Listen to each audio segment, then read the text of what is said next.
Ikaw ba'y patuloy na nakakatanggap ng harassment mula sa online lending platforms na pinagkakautangan mo? At ginagamit pa ang Credit Information Corporation para takutin ka at bayaran ka agad ang utang mo? Ayan, ang video na ito ay para sa iyo.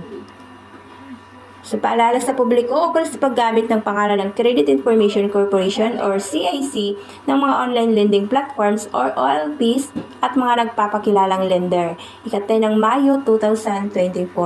Muling pinaalalahanan ng CIC ang publiko na kailanman ay hindi ito nangungulekta ng utang o nagpapadala ng payment notice sa ngalan ng alinmang lender.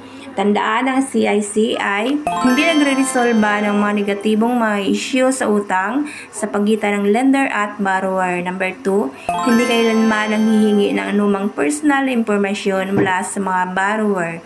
Number 3, hindi kailanman nanghihingi ng anumang fee o payment mula sa mga borrower na nag-apply ng loan. Number 4, gumagamit lamang ng email address domain na @creditinfo.gov.ph para sa lahat ng opisyal at lehitimong transaksyon nito. Number 5, hindi kailanman gumagamit ng messaging platforms tulad ng Viber, Telegram, Messenger o WhatsApp sa pakikipag-usap sa borrower ukol umano sa kanilang utang. Number 6, hindi nagsasagawa ng blacklisting sa mga individual o korporasyon na nasa database nito. At number 7, hindi nagpapautang at hindi nangungulekta ng utang. Kung makikipagtransaksyon sa mga lending, financing companies at OLPs, pinaalalahanan ng publiko na siguraduhin na ito ay rehistrado sa Securities and Exchange Commission. Kung kayo ay nakaranas ng hindi angkop o hindi legal na pamamaraan ng paniningil ng utang, mag-file ng official complaint sa SEC, bit.ly/CEC file a complaint. Kung ang nagpapakilalang lender ay hindi rehistrado, maaaring magpadala ng reklamo o i-report sa Enforcement and Investor Protection Department sa EPD at sec.gov.ph. Muli, pinaalalahanan ng publiko na lahat ng opisyal at lehitimong komunikasyon mula sa CIC o mga empleyado nito ay gamit lamang ang email address na may domain na @creditinfo.gov.ph at telephone number na 02-8236-5900. Ang CIC ay kaisa SEC at iba pang mga ahensya ng gobyerno sa kampanya laban sa mapangabusong pamamaraan ng pagkolekta ng utang upang maprotektahan ang interes at kapakanan ng ating mga consumer. Magsilbi po itong guide para po makatulong at hindi rin po kayo ma-stress at ma-depress gawa ng mga online lending platform agents. Para nga po malaman kung ang platform na napagkautangan mo ay nasa accessing entity na ng Credit Information Corporation, maaari nga po itong hanapin or search via creditinformation.gov.ph. Search lamang and then hanapin sa list of accessing entities yung platform na kung saan ka nakapangutang. At kung nag-aalala ka nga po, kung sadya nga bang naipasa na or na-forward na ng platform ang iyong pangalan under accessing entities, ay hanapin lamang po dito, scroll nyo nga lamang po yan, isa-isa, at hanapin yung platform na napagkautangan mo.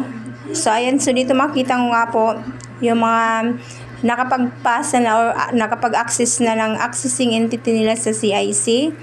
So, ayun, so kagaya nga po ni Cashmart Asia Lending and Cash Express Philippines Financing Incorporated. So, under CIC na nga po sila.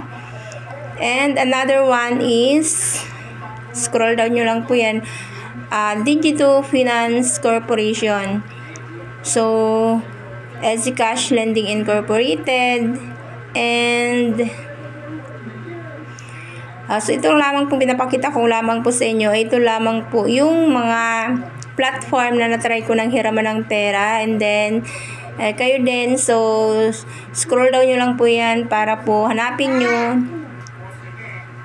kung sino-sino ba or ano-ano yung mga platform na nasa under na ng Credit Information Corporation. So, ayan, marami-rami na rin po pala. So, hindi pa talaga lahat ng mga platform na napagkakautangan natin ay meron ng access ng CIC. Base dito sa mga nakikita ko ay iilan pa lang, but then sabi ko nga po, depende po yan sa inyo. The more na marami po kayong platform na napagkakautangan, possible na makita nyo yan dito sa accessing entity ng CIC. So ito nga po yung sinasabi natin na hindi nga daw po makakapag-loan sa mga future loans mo, kagaya nga po ng sa bangko. Kung maglo-loan po kayo ng car loans or housing loan, dito nila yan matitrace kung may mga existing loans po ba kayo sa mga previous platforms na nakapag-commit kayo ng loans or nakautang kayo.